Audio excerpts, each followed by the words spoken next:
Hola, ¿cómo estás? En esta ocasión te traigo un compendio de la charla que di sobre beneficios de realizar pentesting en las empresas para la Secretaría de Economía Popular y Solidaria, SEPS. Muy buenos días. La Superintendencia de Economía Popular y Solidaria les da una cordial bienvenida a la capacitación sobre beneficios de efectuar pruebas de intrusión. Extendemos un cordial saludo y expresamos nuestro agradecimiento a la ingeniera Karina Astudillo, una profesional experta en el campo, autora del bestseller Hacking Ético 101 y directora de la Academia de Hackers. Agradecemos su apoyo, que es estratégico para la Superintendencia de Economía Popular y Solidaria. Asimismo, agradecemos la presencia de los señores gerentes, oficiales encargados y responsables de la seguridad de la información en las entidades del sector financiero popular y solidario, y les invitamos a participar activamente de este evento. Estamos seguros de que los conocimientos impartidos en esta jornada serán de gran utilidad.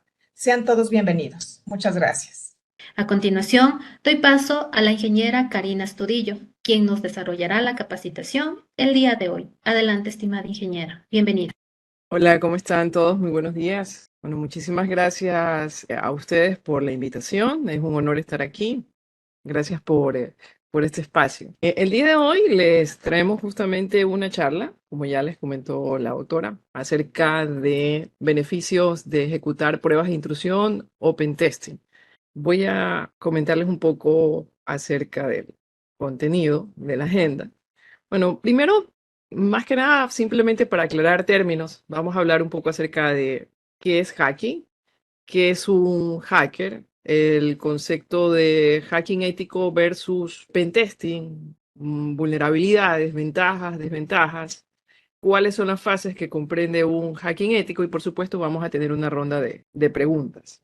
Bueno, primero cuando hablamos de qué es hacking, pues básicamente cuando nosotros hablamos de hacking nos estamos refiriendo al hecho de manipular sistemas informáticos o digamos que romper sistemas informáticos a través de cómo, a través de la búsqueda y explotación de vulnerabilidades. Por eso vamos a contestar la pregunta de qué es un hacker. La palabra hacker como tal no tiene ningún tipo de connotación ni negativa ni positiva. Es simplemente una definición. Un hacker es un experto en el contexto de ciberseguridad, es un experto de ciberseguridad que cuenta con los conocimientos, que cuenta con las habilidades, eso es importante, para poder justamente encontrar vulnerabilidades en los sistemas informáticos o en la parte humana, forma parte también del acceso a estos sistemas informáticos y poder aprovechar esas vulnerabilidades, romper esas vulnerabilidades, explotarlas para poder ingresar a esos sistemas, para poder ingresar a esas redes. Entonces, esa es la definición de hacker en el contexto de ciberseguridad. Pero uno podría utilizar esos conocimientos sobre hacking ético, uno podría utilizarlos para el bien, por ejemplo, para fortalecer la seguridad informática de una empresa desde adentro, trabajando como hacker ético dentro de una empresa.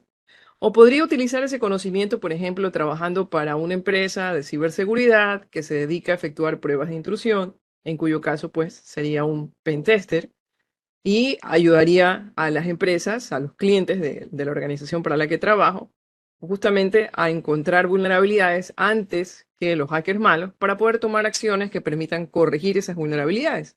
Entonces, en ambos escenarios, esos conocimientos de hacking se están utilizando para el bien. Estoy haciendo algo positivo con mis conocimientos de hacking.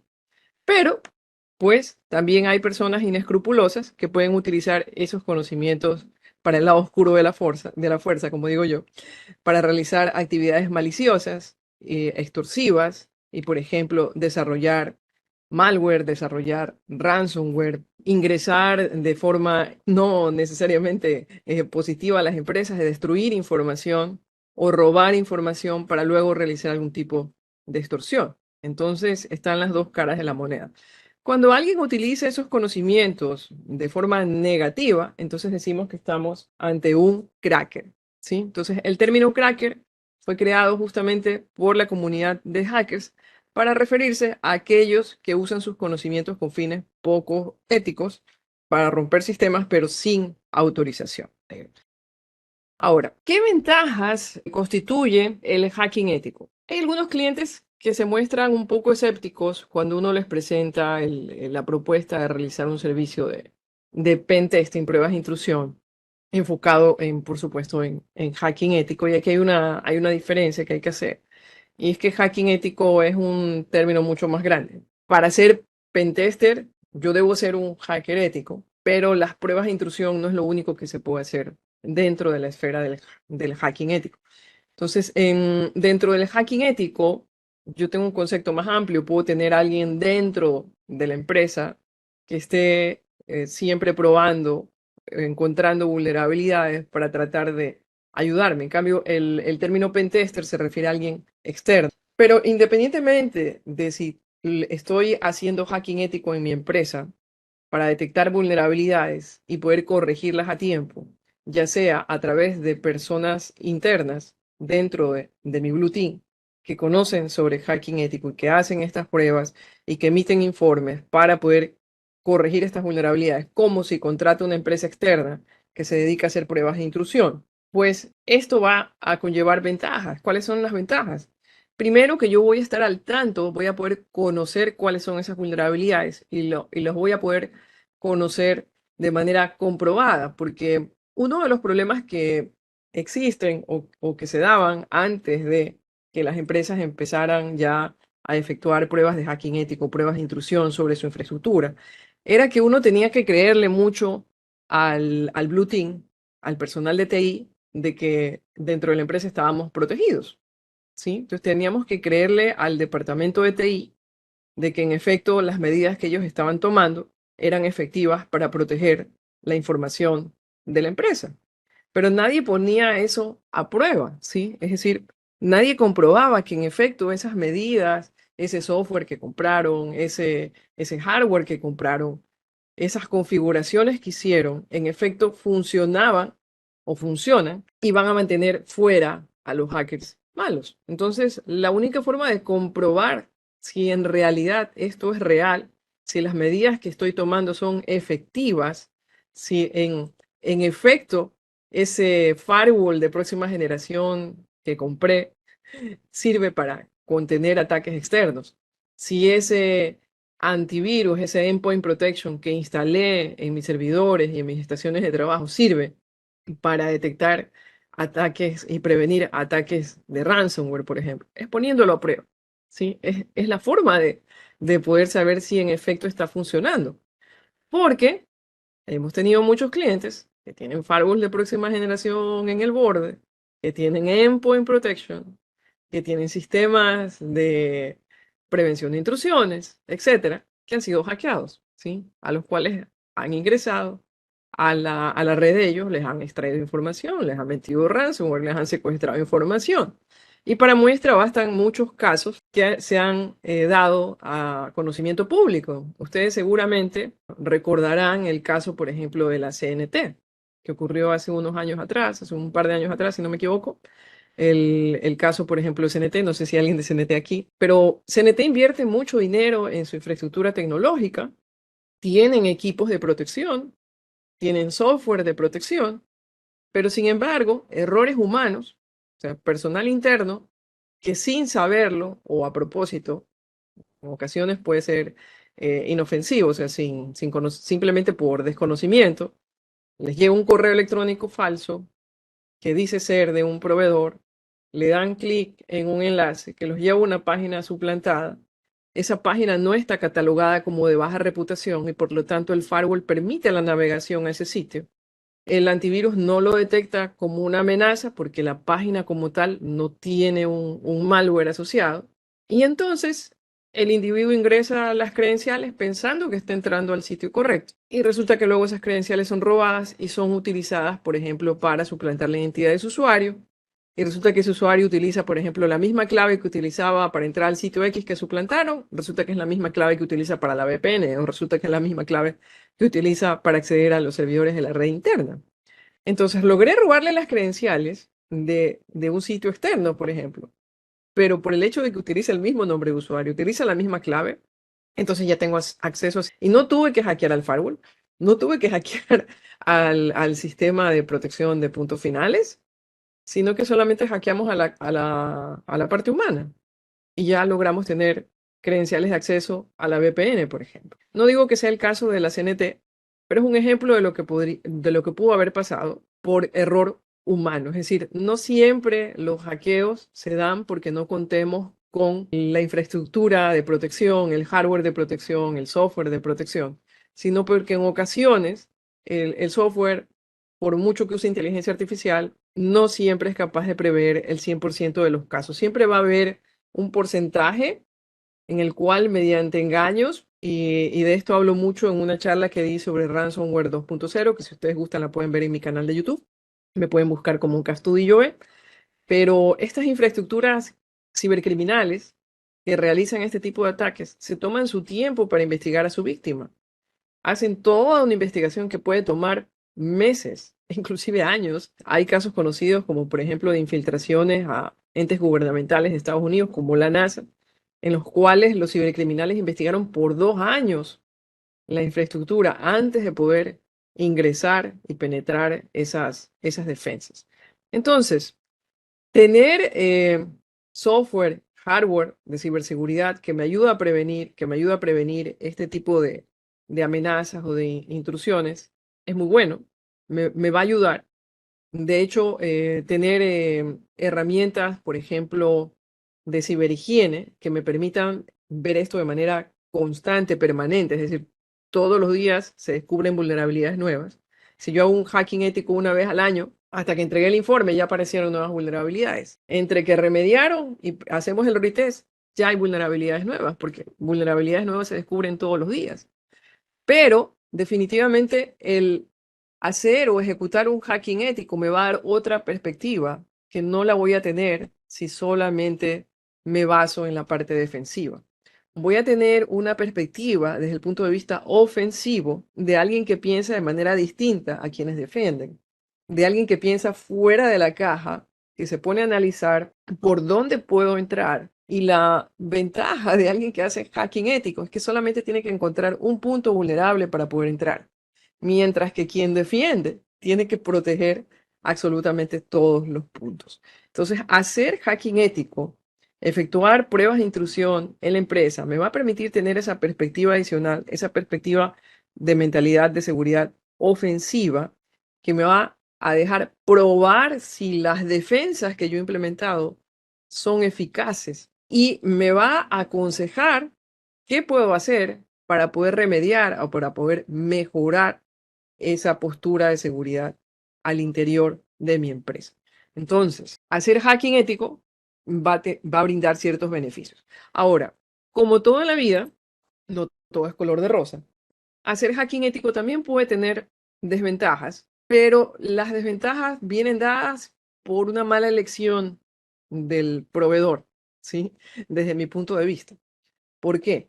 Porque, por ejemplo, un Grey Hat hacker podría hacerse pasar por un hacker ético y realizar actividades de pentesting en una empresa o realizar actividades de hacking ético en una empresa y dejar, por ejemplo, backdoors, que son puertas traseras para luego poder volver a entrar y hackear la infraestructura. Entonces, por eso es que es importante que cuando contrate hacking ético o cuando contrate pruebas de intrusión en una empresa, no solamente me fije en si el pentester o la empresa que va a realizar la auditoría es una empresa que técnicamente está calificada, sino que también es importante que yo me fije en la trayectoria que tiene esta empresa, o sea, en cuántos años tiene en el mercado, quién está detrás de la empresa, quiénes son los auditores que van a efectuar las pruebas de intrusión.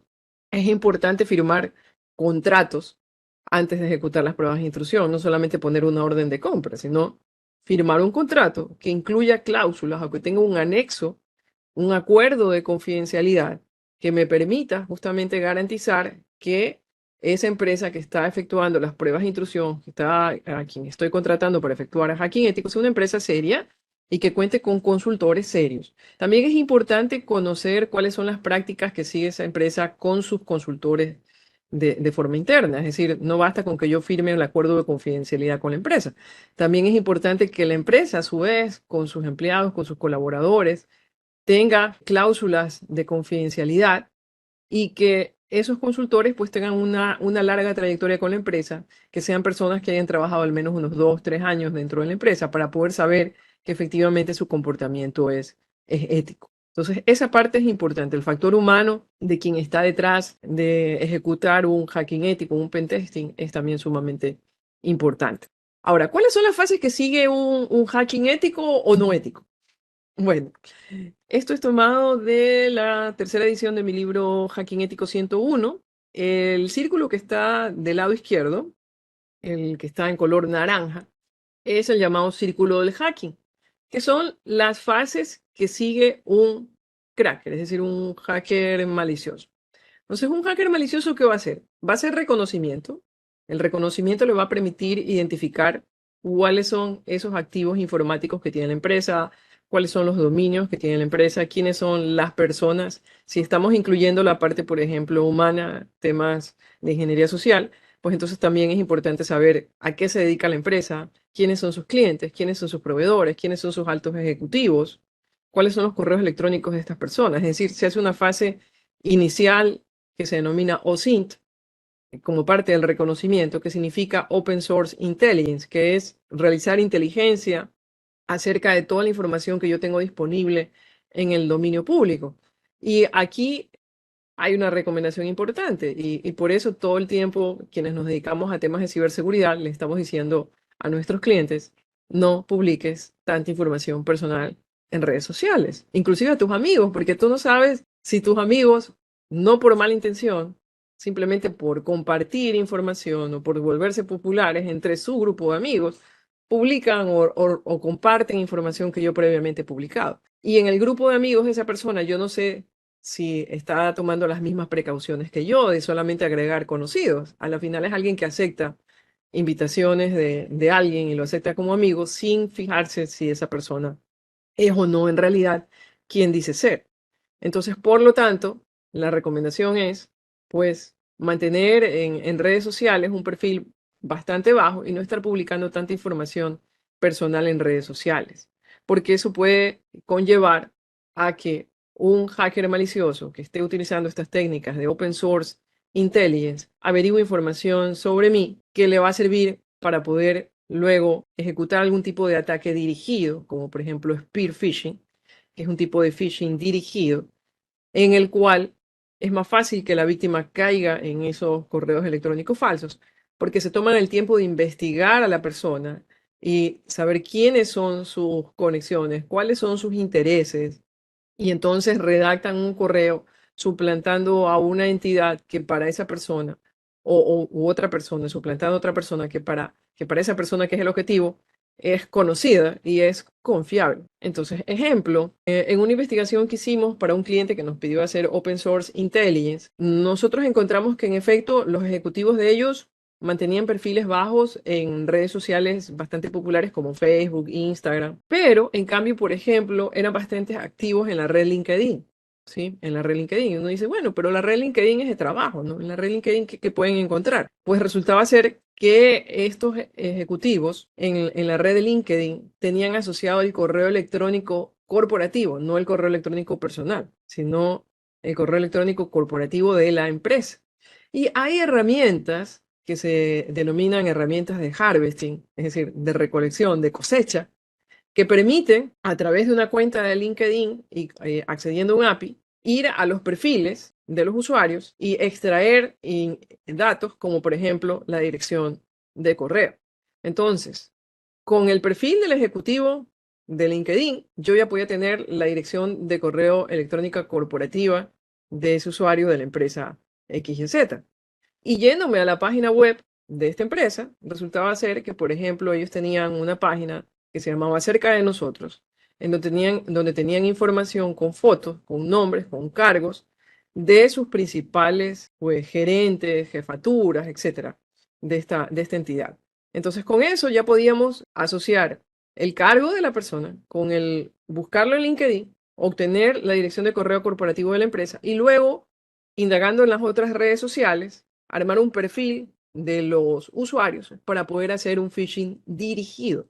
Y todo eso utilizando la información que está públicamente disponible. O sea, fíjense que no es que No es que nos pusimos a investigar algo más allá o que nos pusimos a hackear las cuentas de las personas para poder obtener información. No, simplemente con la información que estaba públicamente disponible pudimos hacer ese reconocimiento, obtener un listado de cientos de direcciones de correo de de altos de ejecutivos altos, mandos medios y otros, pues, en esferas un poco inferiores, pero más de 100 direcciones de correo que logramos recolectar solamente mediante este método de búsqueda de datos en la red LinkedIn, en la red LinkedIn.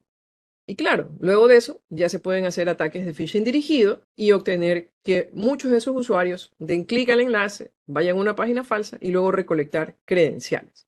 Entonces, en la fase de reconocimiento se trata de recabar la mayor cantidad de información acerca del objetivo, que puede ser una persona, puede ser una empresa, y si, como les digo, parte de lo que se está buscando es al hacer pruebas de phishing o de spear phishing a los ejecutivos de la empresa, entonces esto puede incluir también las redes sociales, puede incluir temas de proveedores, averiguar quiénes son los clientes, y toda esta información se recupera de fuentes disponibles en Internet. Es decir, aquí todavía no se está explotando nada, simplemente se está recolectando información para tener una imagen más completa acerca de la empresa.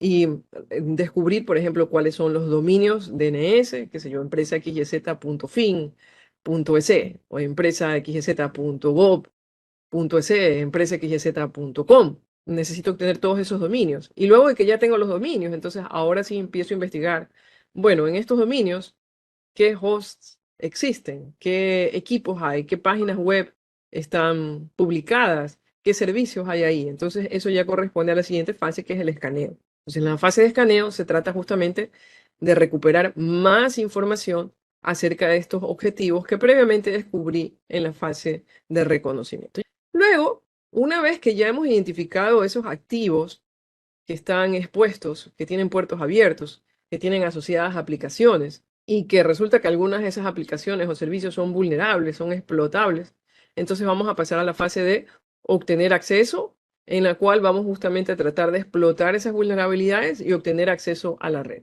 Si resulta que esa explotación de vulnerabilidades es exitosa, entonces un hacker malicioso va a pasar a la siguiente fase, que es mantener el acceso. ¿Cómo va a mantener ese acceso? Mediante la instalación de puertas traseras, mediante la instalación de rootkits, es un software que lo que hace es explotar vulnerabilidades locales en un equipo al que ya tengo acceso para elevar, por ejemplo, privilegios y poder troyanizar comandos, aplicaciones propios del sistema para que el administrador no se dé cuenta de que el equipo ha sido hackeado y poder mantener el acceso y poder regresar a él aun cuando me parchen vulnerabilidades. Entonces, de eso se trata la fase de mantener el acceso. Y por último, cuando ya un hacker malicioso ha terminado de hacer lo que quería, el propósito que quería en ese sistema o en esa red, pues entonces se va a dedicar a borrar huellas para justamente evitar que descubran quién fue, cuál fue el origen de la intrusión.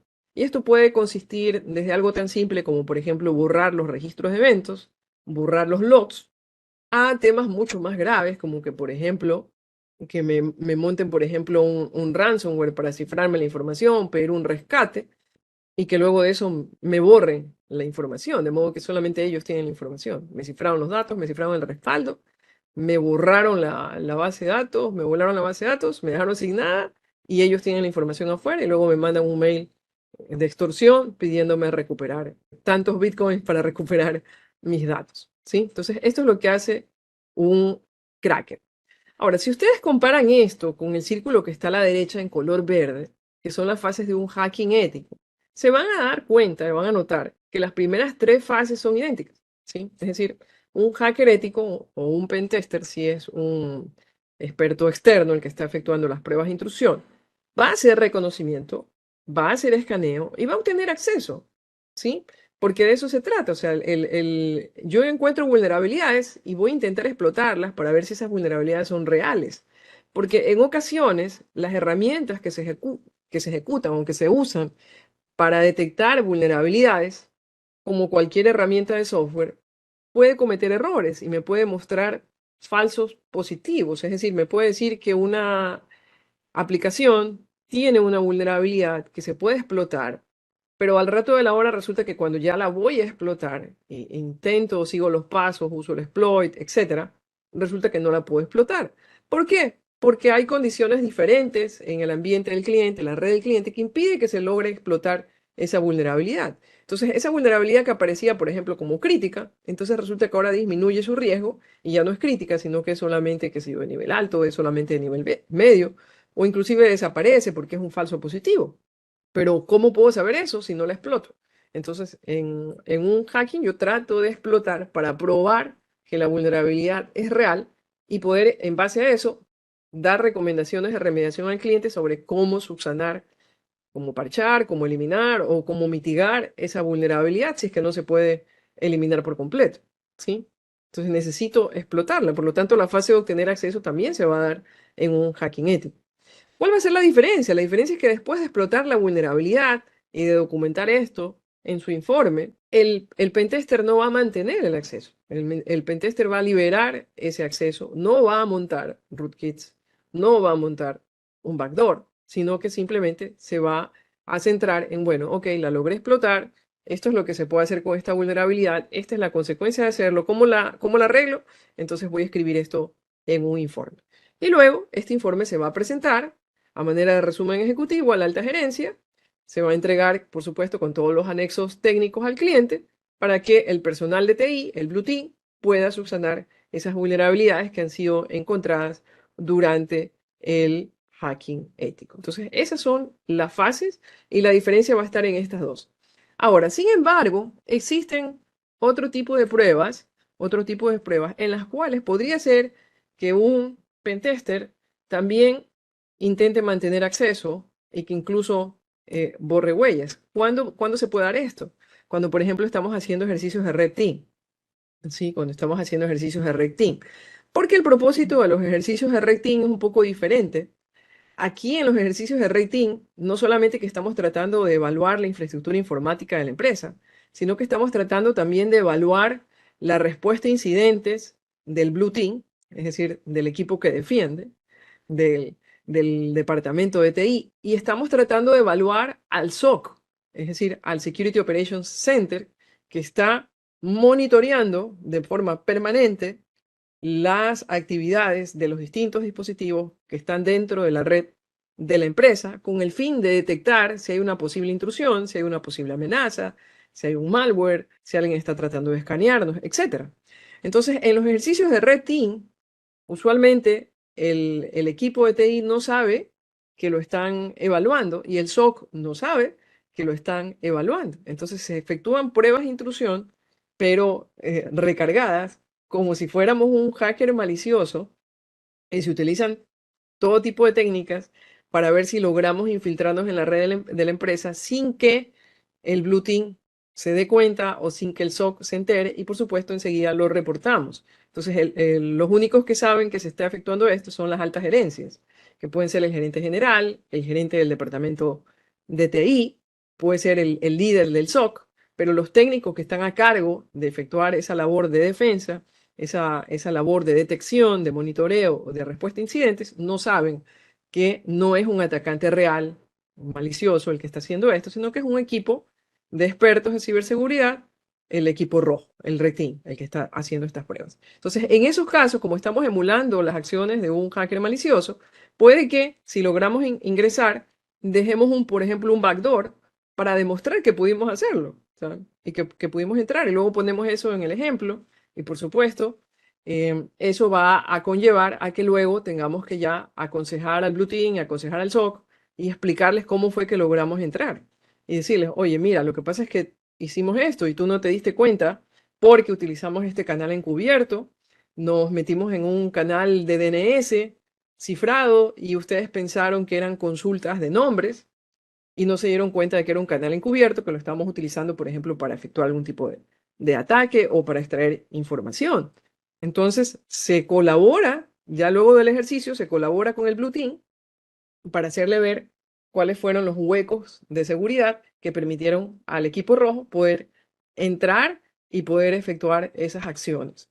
Y se toman los correctivos necesarios, se se sigue pues todo este proceso justamente de asesoramiento al equipo azul, al Blue Team, para ayudarlos a corregir y también al SOC para poder corregir estos temas de que cómo fue posible que no se pudo detectar. O inclusive en ocasiones esto sirve también para cambiar de SOC y darnos cuenta de que el SOC que hemos contratado pues no es exactamente el mejor. Ok, entonces esto es lo que hemos hablado y hemos hablado un poco de reconocimiento, hemos hablado de escaneo, hemos hablado de obtener acceso. Y aquí se van a utilizar distintas herramientas, de las cuales ya vamos a hablar brevemente, como por ejemplo los escáneres de puertos, también se utilizan analizadores de vulnerabilidades, pero por sobre todo también se hace investigación de manera manual. Y eso es algo muy importante. Cuando ustedes contraten una empresa que efectúe pruebas de intrusión o hacking ético, tienen que preguntarles qué herramientas usa y qué hace, o sea, cuál es su metodología de pentesting. Porque hay muchas empresas que dicen que hacen hacking ético o que hacen pentesting, pero que lo único que hacen es correr herramientas. Entonces corren el analizador y les dan el reporte del analizador, pero no comprueban las vulnerabilidades para saber si son reales. O sea, no hacen hacking manual. Y si no hacen hacking manual, entonces lo que están haciendo no es pentesting, están haciendo un análisis de vulnerabilidades y sin agregarle mayor valor. Entonces es importante que ustedes averigüen qué hacen, o sea, cuál es la metodología que utilizan para realizar las pruebas de intrusión. Entonces, en esta fase es importante encontrar esas vulnerabilidades ayudándose de herramientas, pero también de la parte manual para poder encontrar aplicaciones, servicios y detectar si en esas aplicaciones o servicios, en esos servidores, en esos equipos de comunicaciones, existen vulnerabilidades informáticas que posteriormente puedan explotarse en la siguiente fase, en la fase de obtener acceso. Por supuesto, en la parte de escritura del informe y presentación del informe, eso es algo que también es importante que, déjenme regresar un poco, esto también es importante que ustedes le pregunten a la empresa que les hace que les brinde este tipo de servicios, cuál es el formato del informe, ¿sí? Porque es importante siempre que se presente un resumen ejecutivo que debe incluir los elementos más relevantes de los hallazgos, incluyendo, por ejemplo, tablas, gráficos, que visualmente sean fáciles de poder entender y rápidamente yo veo un gráfico y si veo que en rojo tengo una porción grande del gráfico, entonces digo, ups, está algo mal porque esto es crítico, ¿no? Y si veo que el rojo es chiquito y que la mayor parte del gráfico está en verde, digo, bueno, estamos bastante bien porque lo crítico es poco, pero igual hay que corregirlo. Entonces, ese resumen ejecutivo nos va a permitir poder transmitir el resultado del pentesting a personas que no necesariamente son técnicas, ¿sí? Porque recuerden que en ocasiones, por ejemplo, las pruebas de intrusión, quien me las pide es la alta gerencia y el gerente general, salvo que tenga un background técnico, puede que sea una persona que no conozca mucho de informática, para el cual el término exploit no va a tener un mayor significado, para el cual que yo le hable de, qué sé yo, de que logré explotar una vulnerabilidad y le muestro una pantalla negra. Eso para él no va a tener un significado. Si alguien de TI, de sistemas, ve una pantalla negra con un símbolo de numeral, pues sabe que me he convertido en root, en un sistema Unix. Y dice, ups, estamos graves porque lograron convertirse en root en uno de nuestros servidores. Pero si yo le presento esa pantalla negra con el símbolo de numeral a un gerente que no tiene background técnico, probablemente no va a entender qué es eso, o sea, no va a encontrar la relevancia de por qué le puse ese gráfico en el informe. Entonces, el resumen ejecutivo es parte vital del informe porque eso me va a permitir transmitirle a la alta gerencia que no necesariamente tiene background de sistemas, qué tan bien o qué tan mal salimos en el pentesting o en el hacking ético, ¿sí? Y luego, por supuesto, ahí sí ya es importante que venga la parte técnica, donde está la comprobación de las vulnerabilidades manual que se hizo para verificar que en efecto las vulnerabilidades que se lograron identificar son reales, que se lograron explotar o que se lograron comprobar, porque hay ciertas vulnerabilidades que no se pueden explotar por temas de seguridad, porque, qué sé yo, al explotarlas podría causar una denegación de servicio, y ese no es el objetivo de una prueba de intrusión. El objetivo de una prueba de intrusión no es causarle un problema al cliente, ¿no? El objetivo de una prueba de intrusión es verificar si existen o no vulnerabilidades y dar recomendaciones de remediación. Entonces, si existe una vulnerabilidad que puede ser crítica y que la puedo explotar, pero que al explotarla puedo causarle una pérdida del servicio al cliente, entonces no la voy a explotar. ¿Qué voy a hacer? La voy a comprobar, ¿sí? voy a verificar que en efecto la versión del aplicativo vulnerable que está presente en el servidor de cliente es en efecto la que los investigadores de seguridad han reportado como vulnerable. Entonces eso se llama comprobar. Si en cambio puedo explotar la vulnerabilidad de manera segura, entonces sí la voy a explotar y voy a demostrar que la pude explotar. Y ahí en esa parte de comprobación, ahí sí voy a poner, qué sé yo, las pantallas negras o lo que sea, que me logró demostrar, que logré demostrarle a un técnico que en efecto logré explotar la vulnerabilidad, y debo incluir también los pasos para reproducir la detección y los pasos para reproducir la explotación. De modo que el Blue Team pueda por su cuenta reproducir los pasos y explotar la vulnerabilidad para comprobar que en efecto lo que estoy poniendo en el informe es real. Pero esto ya es la parte técnica. Entonces, un informe debe contener un resumen ejecutivo y también tiene que tener la parte de comprobación, los anexos técnicos, pero por supuesto lo más importante que son las conclusiones y las recomendaciones de cómo voy a poder resolver las vulnerabilidades, sobre todo en el resumen ejecutivo, las más críticas, y ya en los anexos técnicos, pues todas las otras vulnerabilidades, independientemente de los niveles de riesgo que tengan, ya sean altos, medios, bajos, etcétera. Pero debo ir ya al detalle de cómo poder solucionar cada una de esas vulnerabilidades.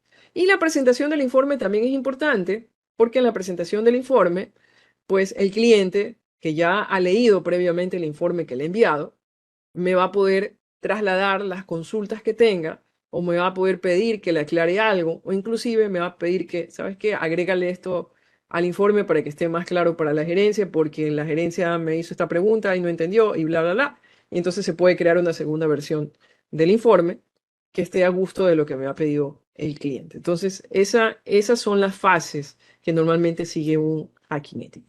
Ok, bien. Bueno, sigamos. Entonces, hemos hablado de hacking ético, pero como les decía, el hacking ético es muy amplio. Entonces, dentro de hacking ético yo puedo hacer muchas cosas. Y pues una de ellas es justamente pentesting. ¿Qué es un pentester? Un pentester es un tipo de hacker ético que se dedica a hacer pruebas de intrusión, ya sea de forma independiente, porque me contrata una empresa para hacer pruebas de intrusión, o bien trabajo en relación de dependencia o de forma contractual para una empresa de ciberseguridad que provee servicios de pentesting a las empresas, ¿sí? Pero el pentester es alguien externo a la organización, ¿sí? O sea, no es alguien que está dentro de la organización. Es un profesional de seguridad informática que efectúa pruebas de intrusión, que realiza recomendaciones de remediación en base a los huecos de seguridad. Ahora, ¿por qué necesitamos pentesters?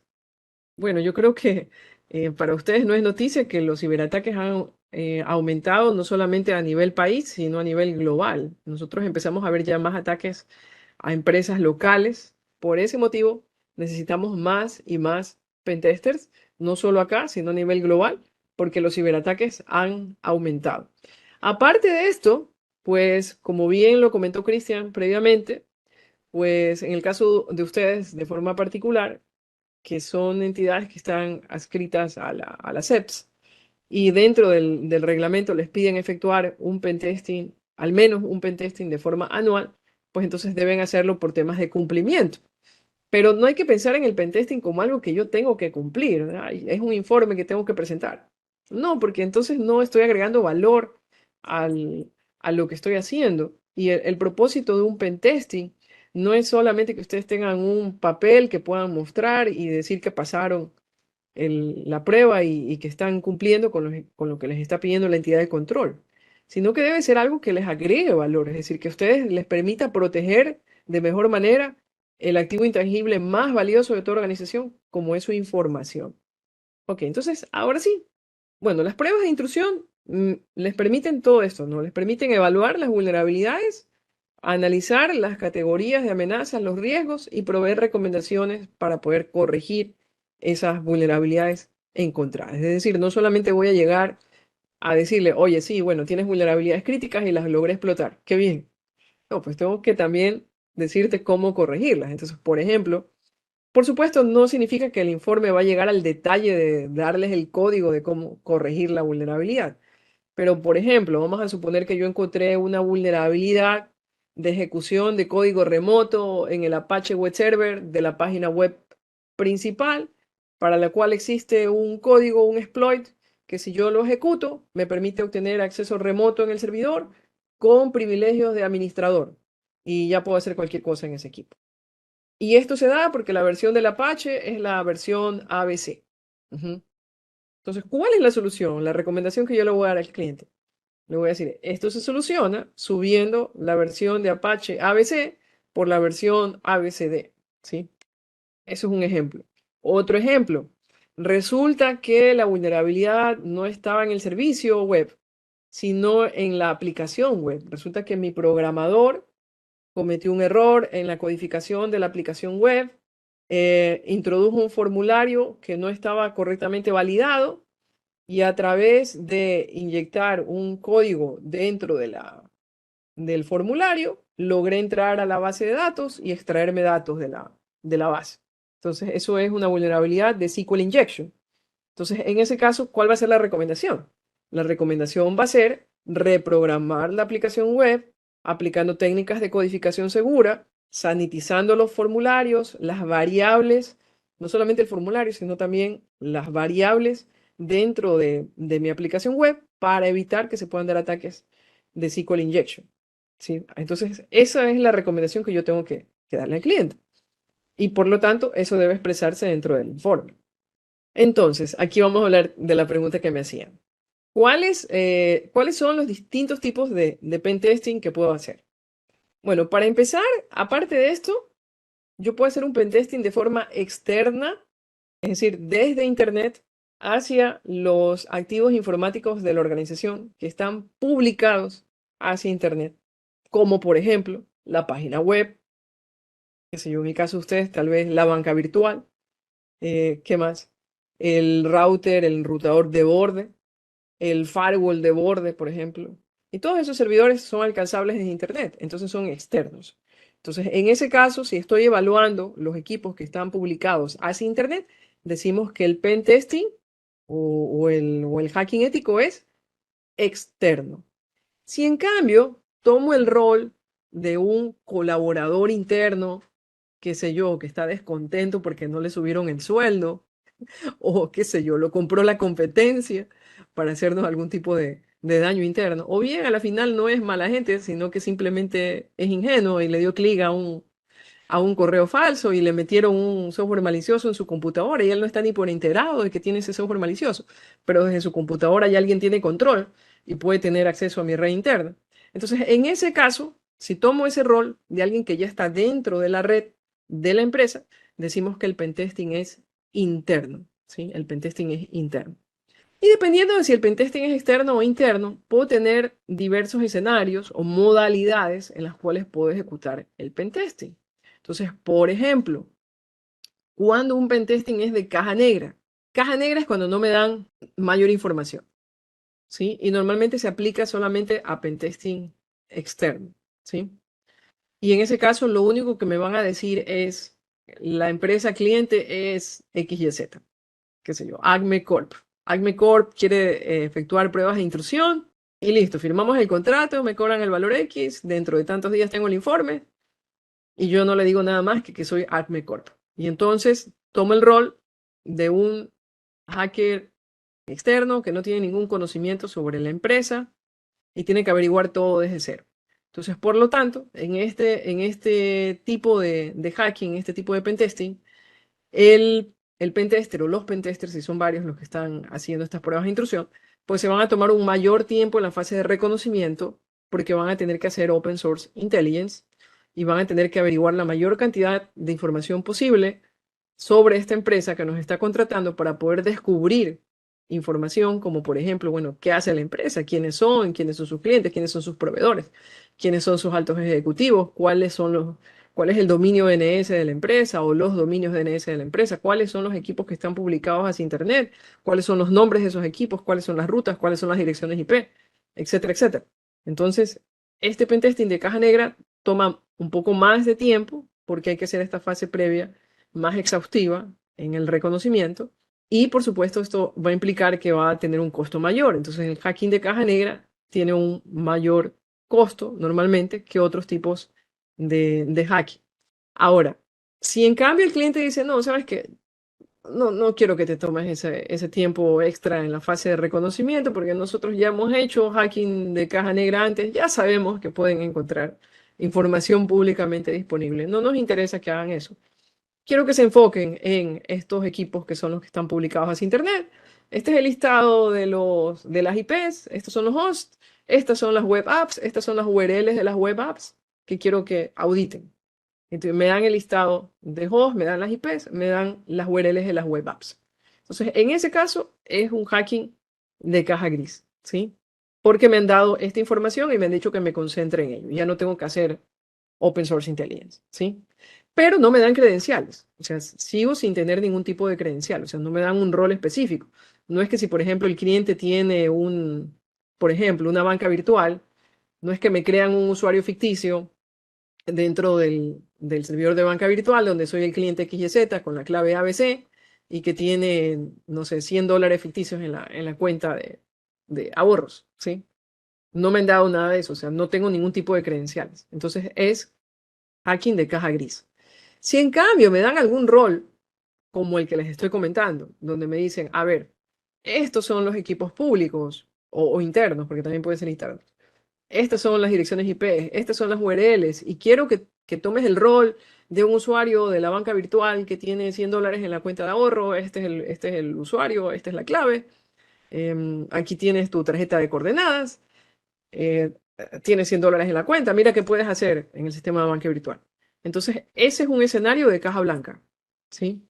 Porque ya me están dando credenciales de acceso que pueden que tengan un rol no administrativo, que puede que tengan un rol menor dentro de esta aplicación X que están evaluando, pero ya me están dando acceso a la aplicación. Entonces yo no tengo que hacer esa parte de hackear el sistema, de hacer un ataque de claves para descubrir el usuario y la clave y poder entrar, sino que ya me dieron un rol de un usuario de la banca virtual, en este ejemplo. Y a partir de ahí quieren ver si ese usuario podría, por ejemplo, a partir de ahí, elevar privilegios, hacer transacciones no autorizadas, pasarse, por ejemplo, a la cuenta de otro usuario, qué sé yo, etcétera. Es un ejemplo. Esto también podría tener lugar en la red interna. Otro ejemplo de escenario de caja blanca podría ser que me dan el rol de un usuario de la red interna que tiene acceso al directorio activo de la red y que aparte de eso tiene acceso al ERP de la empresa con el rol administrativo XYZ, ¿sí? Entonces me dan las credenciales del usuario para ingresar al directorio activo, que resulta que también me autentica y me permite ingresar al ERP.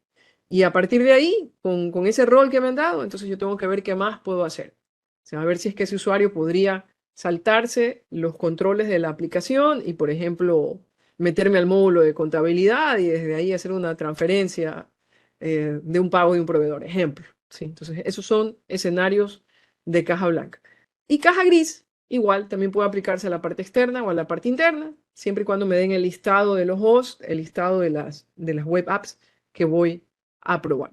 Con la diferencia de que en la parte interna, pues tienen que darme algún acceso para poder alcanzar a los hosts internos, a las aplicaciones web internas que están queriendo que yo audite. Y ese acceso puede ser presencial, es decir, puede que el cliente me adopte en su empresa por unos días, por el tiempo que dure el pentesting interno y me da una silla, me da un escritorio, me permite conectar mi laptop, poner ahí, conectarla a la red local o me dan acceso a una Wi-Fi y a partir de ahí puedo llegar hacia los hosts o hacia las aplicaciones web que estoy queriendo auditar, ¿sí?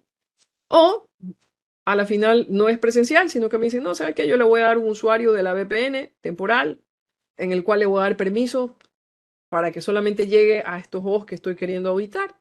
Entonces, ese es el escenario de caja gris. Estas son las credenciales. Y me monitorean a través de la VPN para ver qué estoy haciendo. Y me dicen, ok, puedo auditar a estos hosts de aquí. Me dan el listado de los hosts, me dan el listado de las web apps. Y ya. Entonces, ese es otro ejemplo de un escenario de caja gris interno. Bueno, estas son algunas de las herramientas. Hay muchísimas más, ¿no? Hay miles de herramientas, miles, decenas de miles de herramientas de hacking. Nmap es un escáner de puertos, permite identificar cuáles son los puertos abiertos para poder saber qué aplicaciones son las que están escuchando por peticiones en dichos puertos. Nessus es un analizador de vulnerabilidades profesional que es multiplataforma y que permite hacer análisis de vulnerabilidades para detectar las vulnerabilidades presentes en sistemas informáticos.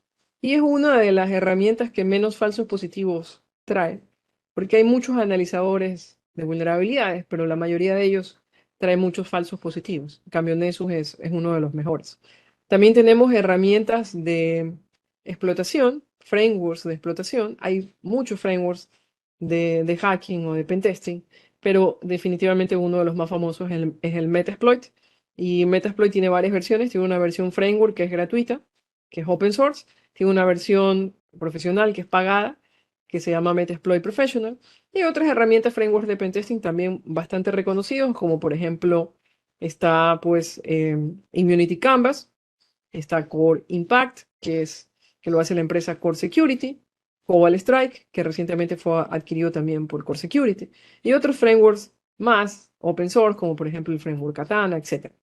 De ahí tenemos, por ejemplo, herramientas para hacking inalámbrico, de las cuales una de las suites más populares es AirCrack Next Generation, AirCrack NG, que es asimismo open source, que viene incluido con plataformas Linux, es multiplataforma y permite hacer pruebas de hacking inalámbrico. Pero como estas, hay muchísimas más que se pueden utilizar durante la ejecución de pruebas de intrusión. Pero siempre es importante que ustedes verifiquen que también se haga, como les digo, hacking manual y comprobación manual. Aprovecho de ver el chat para ver si tienen hasta aquí alguna pregunta. A ver, aquí veo una pregunta de Diana Macancel. Dice, en caso de contratar una empresa para que ejecute un hacking ético, ¿es recomendable volver a contratar la misma empresa o lo recomendable es cambiar de empresa? Bueno, aquí mi respuesta puede estar un poco guiada, porque obviamente a mí me interesa que contraten a mi empresa y que me sigan contratando. Pero en realidad yo creo que es un tema de un poco más de las políticas internas nuestras, de cómo lo veamos. O sea, yo creo que si una empresa me ha brindado buenos resultados, recontratarla es lo lógico. Pero si, por ejemplo, ustedes quieren probar si tal vez otra empresa encuentra más o menos información, entonces de pronto lo que podrían hacer es rotar, qué sé yo, mantener unos años con la misma empresa, luego contratar otra, a ver cómo les va. Y si les va bien, pues bueno, mantienen esa empresa un tiempo y luego vuelven a rotar. Pero normalmente nuestra experiencia es que el proveedor que ya me conoce y con el que ya vengo trabajando mucho tiempo, puede tener cierto conocimiento, tal vez ya interno, por el hecho de que ya ha efectuado varias pruebas de intrusión de manera paulatina, que tal vez no lo va a Sí. tener un externo. Sí. Cari, tenemos una pregunta, otra pregunta más bien dicho. Dice, ¿qué tipo de hacking ético deberíamos hacer en las instituciones? ¿Caja blanca, caja negra? En base a tu experiencia. Ok. Bueno, todavía no llego a esa parte. Ya voy a explicar la diferencia entre Ya, justamente caja blanca, caja negra, caja gris. Sí, y me están ya, pidiendo el chévere. contacto de la empresa. Sí, seguro, con gusto. A lo que finalicemos la presentación les doy el contacto. Genial. Bien, A ver, entonces veamos hemos otra pregunta hablado. quizás. Sí, Una adelante. pregunta adicional. Bueno, esta pregunta me permito robarte un segundito nada más. Habla Ujú, acerca de la norma. Nosotros tenemos la norma de seguridad de la información y ciberseguridad para las cooperativas o ujú. las entidades de la economía popular y solidaria. Menciona que las pruebas de intrusión o pentesis se deben realizar al menos una vez al año. Eso responde Ujú. a la pregunta que nos estaban eh, eh, indicando a qué dice la norma en este sentido. Eso, mi estimada Karen. Ten la bondad. Ok, Continuemos. a la orden. Sabes que tenemos algunas preguntas que las voy a pasar a leer. Son respecto de los temas que ya hasta el momento has venido mencionando. Ah, ya, ¿Te perfecto. parece si lo hacemos de una vez Sí, para irlas seguro. solventando? Ujú, ok. Ok. Dice, ¿qué tipo de hacking ético deberíamos hacer las instrucciones, las instituciones? ¿Caja blanca, negra? Por tu experiencia, ¿cuál recomendarías? Depende del objetivo de la prueba. Si es la primera vez que van a hacer pruebas de intrusión, es decir, si nunca antes han hecho pruebas de intrusión en su institución, entonces yo les recomendaría hacer pruebas externas de caja negra y pruebas internas de caja gris. Ujú. Para ver que sin conocimiento, sin credenciales, sin saber nada de nuestra institución, puede hacer un pentester. Ok. Se pueden La asombrar siguiente. de lo que se puede Te encontrar dice, disponiblemente. Ahora, si ya ustedes han venido ejecutando estas pruebas de forma periódica, ya han hecho pruebas de caja negra antes, Entonces, pues no tiene sentido que todos los años se pongan a hacer pruebas de caja negra en la parte externa, porque ya saben ustedes que sí se puede encontrar información públicamente disponible. Y en esos casos quizás sería conveniente efectuar pruebas de caja gris. Ok, la siguiente pregunta dice, ¿usted sugiere entonces que estos ataques de Darse se publiquen y se haga público? No es que les sugiero, lo que pasa es que si los llegan a hackear, o sea, no estamos hablando de un pentesting, sino de que si una entidad cibercriminal externa los llega a hackear y logra hacerse con información que tiene carácter personal, es decir, datos personales de sus clientes, de sus empleados o de sus proveedores, ustedes por ley están obligados a comunicarlo esto a las personas que estuvieron implicadas. O sea, no necesariamente, les digo, yo no soy abogada, he leído la ley, pero no soy experta. Tenemos un abogado dentro de nuestra empresa. Quizás él les pueda responder con mayor detalle esa pregunta, pero de lo que yo tengo entendido, ustedes están obligados por ley a avisarles a las personas que estuvieron involucradas en la fuga de datos. Es decir, tienen que publicarles y avisarles a esas personas que sus datos fueron extraídos, que fueron filtrados. Y deben reportarlo a la entidad de control. Sí, Cari, para complementar tu respuesta, sí, la normativa, la Ley Orgánica de Protección de Datos nos obliga a todos los entes, en este caso regulador y regulados, a publicar la información que fue vulnerada en este caso. Sí, por ley nos exige O sea, realizar si este tienen que hacerlo proceso. público en su, qué Correcto. sé yo, en su Ajá, sitio eso nos web, dice sacar un comunicado, una nota ajá, de prensa. Ujú. eso dice la ley. Y por otro lado, sí, bueno, en este caso, quien está fungiendo la autoridad competente por el momento es DINAR. Sin embargo, DINAR solo lo está haciendo temporalmente, lo está haciendo a las instituciones del Estado, hacia atrás, más bien dicho, hacia las privadas, todavía, y entidades de la economía publicitaria, todavía no tenemos el ente regulador, porque aún no se crea la Superintendencia de Protección de Datos Personales. Ok, sí, bueno, esto también está, digamos que, como es bastante nuevo, el gobierno todavía como que tiene que hacer algunas cosas, pero algo que se viene y que se ve venir es que, por ejemplo, uno de los roles que piden es que tengan ustedes un encargado de los datos, un responsable de los datos, y el responsable de los datos debe ser alguien interno, ¿sí? Correcto. Ajá. Entonces, por lo Delegado tanto, eso prácticamente. implica para las empresas, para todas las empresas, incluida la mía, que necesariamente vamos a tener que tener un oficial de seguridad interno, o sea, al menos una persona dentro de la empresa que tiene que ser el oficial de seguridad, que va a ser el responsable de los datos. A pesar de que el encargado podría ser alguien externo, podría, por ejemplo, yo subcontratar a una empresa para que me monitoree la seguridad de mi empresa. Y en ese caso, puedo tener ese externo, confiable en el que se encargue de hacer la parte de protección y monitoreo. Pero internamente tiene que haber una persona que sea el responsable en el caso que ocurra este tipo de intrusiones o de filtraciones de información. Ujú. Ok. Ok. ¿Tienes tal vez alguna Vamos- otra pregunta sobre esta parte? Sí, vamos con la siguiente pregunta, por favor. Dice, Ujú. en caso de contratar con una empresa para que ejecute un hacking ético, ¿es recomendable volver a contratar con la misma empresa o lo recomendable es cambiar de empresa? Es lo que les comentaba, ¿no? Yo creo que cuando una empresa hace un buen trabajo, claro, se la puede volver a contratar, eso es definitivo. Pero sí en ocasiones, a pesar de que esto va tal vez en contra de mí mismo, sí a veces es bueno cambiar cada cierto tiempo de proveedor, como para hacer un refresh, y luego otra vez se puede volver a abrir asimismo la contratación con el proveedor anterior, se puede rotar.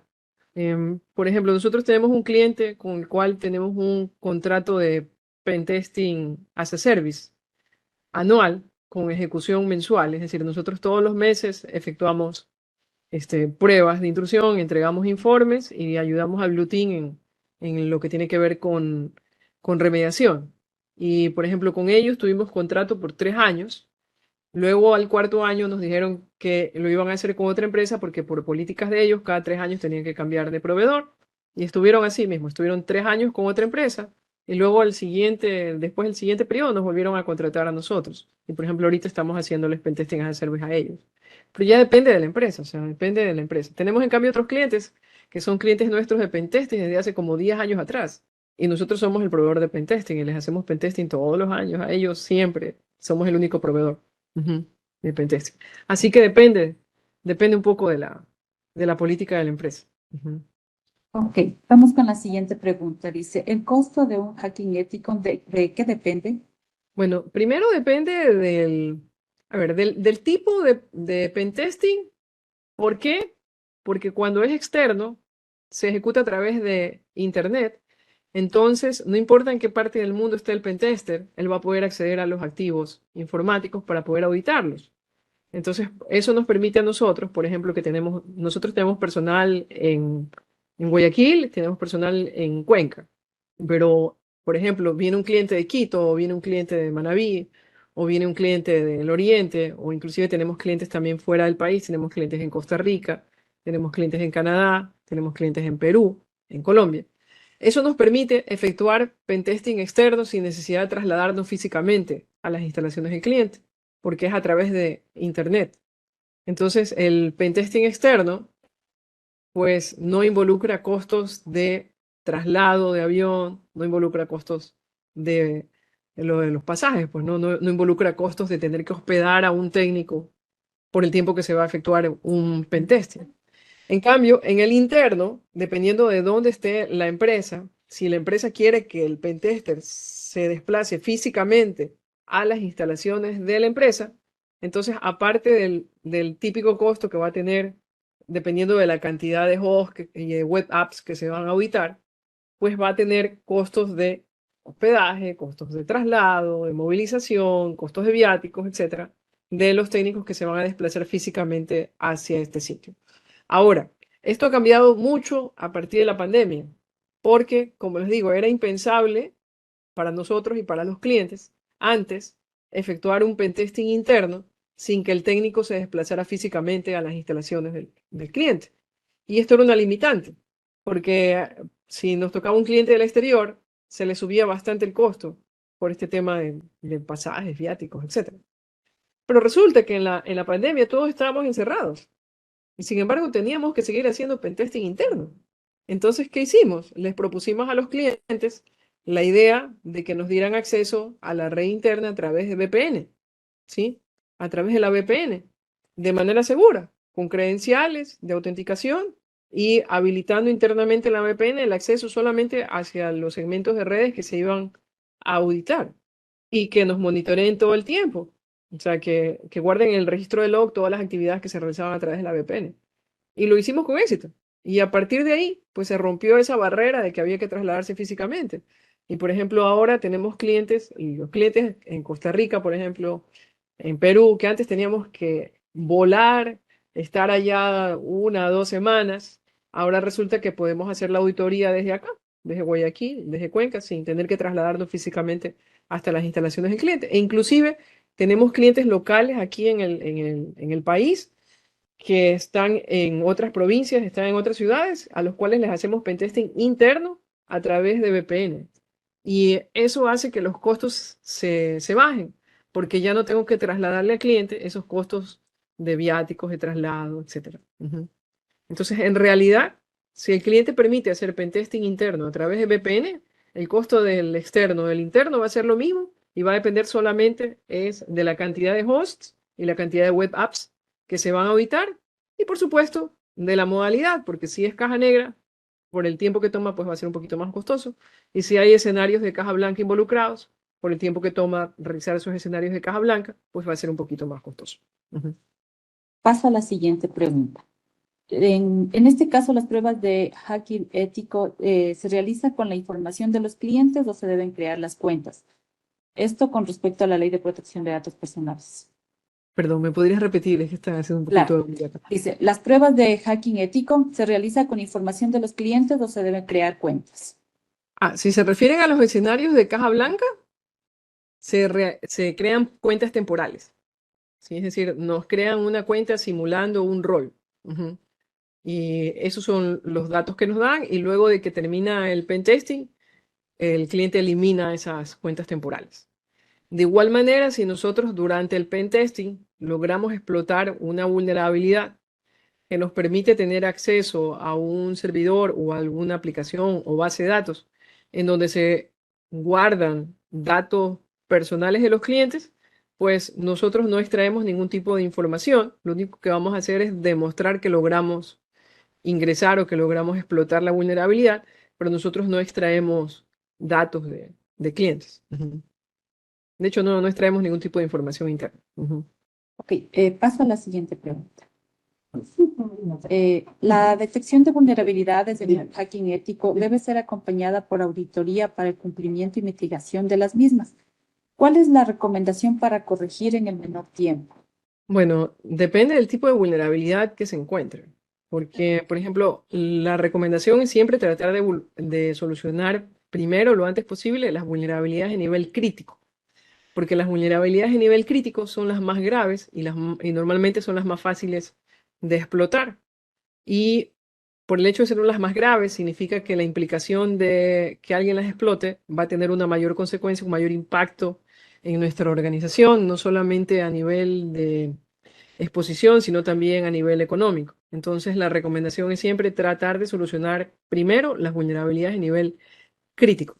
Pero esto es relativo porque hay ocasiones en que una vulnerabilidad de nivel crítico se presenta porque tenemos una restricción, como por ejemplo, les doy un caso. A ver, tuvimos un cliente en el cual hicimos un pentesting interno y descubrimos con asombro que había en la red un servidor 2003 server y estamos año 2023. Sí, bueno, esto fue hace un par de años atrás, así que estábamos 2021. Pero igual, o sea, 2003 a 2021 son 18 años de que salió esa versión del sistema operativo y todavía estaba en la red, ¿no?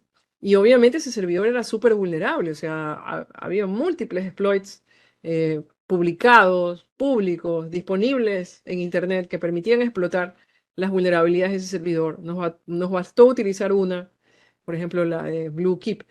Explotamos eso y ya estábamos adentro del servidor. Y oh sorpresa, cuando entramos al servidor, el servidor era el ERP de la empresa. O sea, era el Enterprise Resource Planning que tenía todos los módulos de la empresa, desde el módulo contable, el módulo de recursos humanos. Esta empresa es una industria, o sea, tienen línea de fábrica. Y tenían también la parte operativa. Y o sea, estaba, lo más importante de la empresa estaba en ese servidor 2003 server. Entonces, normalmente, cuando uno explota este tipo de vulnerabilidades, uno las reporta en el informe y recién las comunica al cliente en el momento de la presentación del informe. Pero esto era tan grave que en ese mismo rato nos levantamos y le fuimos a tocar la puerta al gerente de sistemas para decirle, oiga, tienen ustedes un 2003 server en la red y ahí está el ERP y ya estamos adentro. O sea, ¿cómo es posible esto? Y ahí nos enteramos que qué pasaba, que estaban ellos en un proceso de migración del ERP. El nuevo ERP les había costado algo más de $1 millón. Estaban migrándose a SAP. Pero ¿por qué mantenían el ERP anterior? Porque obviamente ahí tenían todos sus datos y les había tomado todo ese tiempo migrar porque la inversión en el nuevo ERP era muy fuerte y era muy difícil convencer a la gerencia financiera y a la gerencia general de invertir $1 millón para hacer una migración de un software. Entonces, en realidad, lo que ellos estaban esperando es que con el pentesting nosotros les mostráramos lo grave que era para que el área financiera definitivamente decidiera ya decir sí y dar paso a, ok, vamos a gastarnos $1 millón, vamos a migrar a SAP y nos vamos a cambiar de ERP y vamos a comprar un nuevo servidor. Porque estaban todavía en veremos, o sea, habían estado conversando ya como más de un año en el tema de la migración del ERP, estaban en el proceso de que ya les decían que sí, les cancelaban, les decían que no. Y fue gracias al informe en donde presentamos pantallas claro, marcando siempre en gris los datos que no se deben aparecer, pero mostrándole datos de que estábamos adentro del sistema financiero viendo los estados de resultados de la empresa. Ajá. En el módulo contable, fue gracias a eso que el área de finanzas y ya la gerencia general dijo, ok, hablamos con los accionistas y dijeron, ok, y compraron e implementaron. Y hoy en día, pues ya después de 2 años, ya están prácticamente terminando ya todo el proceso de migración, porque no es tan fácil migrar de ERP. Pero hoy en día ese 2003 server ya no está.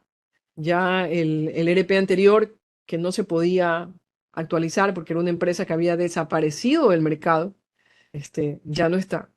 Entonces, en un caso puntual como eso, ¿ustedes qué pueden hacer? O sea, la recomendación es suba de sistema operativo, pero no puede subir de sistema operativo porque la aplicación que está montada ahí solamente desapareció, ya no existe la empresa y solamente funciona hasta 2003 Server. Si la pones en 2016 no funciona. Entonces ahí en esos casos, ¿qué hace? O sea, ¿cuál es la recomendación? Claro, la recomendación es migrar, pero esa migración toma un año, año y medio, como mínimo. Entonces, ¿qué se hace en esos casos? Mitigar. ¿Cómo mitigo? Microsegmentando. Entonces, ¿qué fue lo que nosotros le recomendamos a los clientes en esa ocasión?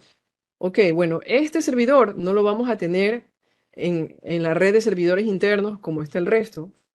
Este servidor lo vamos a tener en una VLAN donde va a estar él solito, detrás de un firewall, en donde solamente se va a abrir el acceso al puerto específico necesario para poder acceder a la aplicación desde las IPs exactas de los funcionarios que tienen que tener acceso a CSRP y le vamos a montar ahí un DLP, un Data Loss Prevention, para que todavía soporte 2003 Server para poder monitorear las transacciones y ver qué es lo que está pasando a través de ese equipo.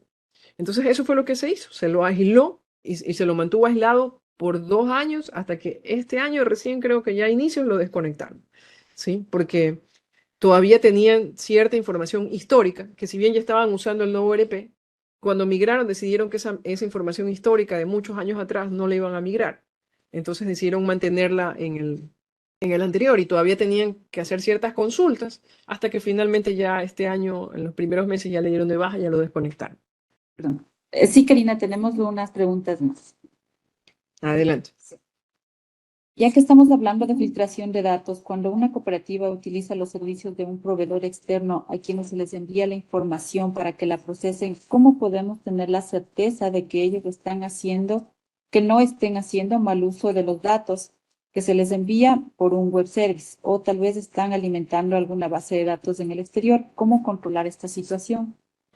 Bueno, hay ciertas cosas que es bastante difícil controlar desde el punto de vista técnico, sobre todo si le estoy dando acceso a mis datos o acceso a mi infraestructura a un proveedor. Sin embargo, sí se puede controlar desde el punto de vista legal a través de la firma de acuerdos de confidencialidad, eso en primera instancia, y segundo, a través de servicios de monitoreo que me permitan saber si mis datos están apareciendo tal vez en algún lugar de terceros no autorizados. Entonces, por ejemplo, para eso existen herramientas de Threat Intelligence y existen servicios como, por ejemplo, el servicio de auditoría de la Darknet para averiguar si en la red oscura existen datos de nuestros usuarios o de nuestros ejecutivos que estén publicados o de los que se estén hablando en foros de la Darknet. Existen herramientas de Threat Intelligence que permiten monitorear esto todo el tiempo para determinar si, por ejemplo, hay información nuestra publicada de nuestros ejecutivos, de nuestros clientes, etcétera, dándole ciertos parámetros para hacer búsquedas mediante el uso de herramientas de sistemas expertos, inteligencia artificial, crawlers, etcétera, que permiten indagar en el Internet expuesto y en el Darknet, en la Darknet, en la red oscura. Pero sobre todo, como les digo, firma de acuerdos de confidencialidad para poder demandar en el caso de que ocurra uno de estos malos usos. Pasemos a la siguiente. ¿Cuál es la mejor metodología que se debe considerar para realizar un pen testing de software? Bueno, metodologías existen muchas. Nosotros, por ejemplo, nos gusta mucho el estándar NIST SP 800-115 para la ejecución de pruebas de intrusión. Este es un estándar que viene dado por el NIST, que es el Instituto Norteamericano de Seguridad de Tecnología, del que ustedes seguramente han oído hablar y que pide muchas recomendaciones, muchos estándares. Pero existen otras metodologías, por ejemplo, para las aplicaciones web, se sigue mucho la revisión de vulnerabilidades expuestas en el OWASP Top 10. En fin, hay diversos estándares que se pueden seguir con el mismo propósito, pero nosotros preferimos el de NIST, nos parece que es uno de los más completos y más concretos, el NIST SP 800-115. Siguiente pregunta. ¿Cuál es el estándar que debe cumplir para un data center de una entidad financiera? Depende un poco del tamaño de la entidad financiera. No se puede esperar de un banco grande lo mismo que una cooperativa pequeña. Entonces, los niveles de seguridad de un data center van a ir un poco también con respecto al tamaño de la empresa. Si estamos hablando de un banco, de una entidad financiera muy grande, pues esperaríamos que cumpla el SSAE 18, aunque tenga un nivel de Tier 3, Tier 4 en el data center. Pero si ya estamos hablando de una empresa un poco más pequeña, pues pedirle que cumpla con ese SAE 18 tal vez puede ser excesivo, pero hay ciertos lineamientos de seguridad que vienen dados por estándares como por ejemplo el ISO 27001, específicos en la parte de centro de datos, que nos van a dar un lineamiento base para poder decir que ese data center tiene los requerimientos de seguridad mínimos para poder operar de manera segura, sin necesariamente pedirle que vaya a Tier 3 o a Tier 4. Por otro lado, estimada Karina, agradecerte muchísimo por el aporte que nos acabas de brindar en cuanto a la capacitación. De verdad, es sumamente importante este tipo de temas para nosotros como superintendencia y para el sector controlado. En nombre de la Gracias a señora usted. superintendente, te agradecemos infinitamente tu colaboración desinteresada para el fortalecimiento de la economía popular y solidaria. Gracias también a todos ustedes. Un excelente día.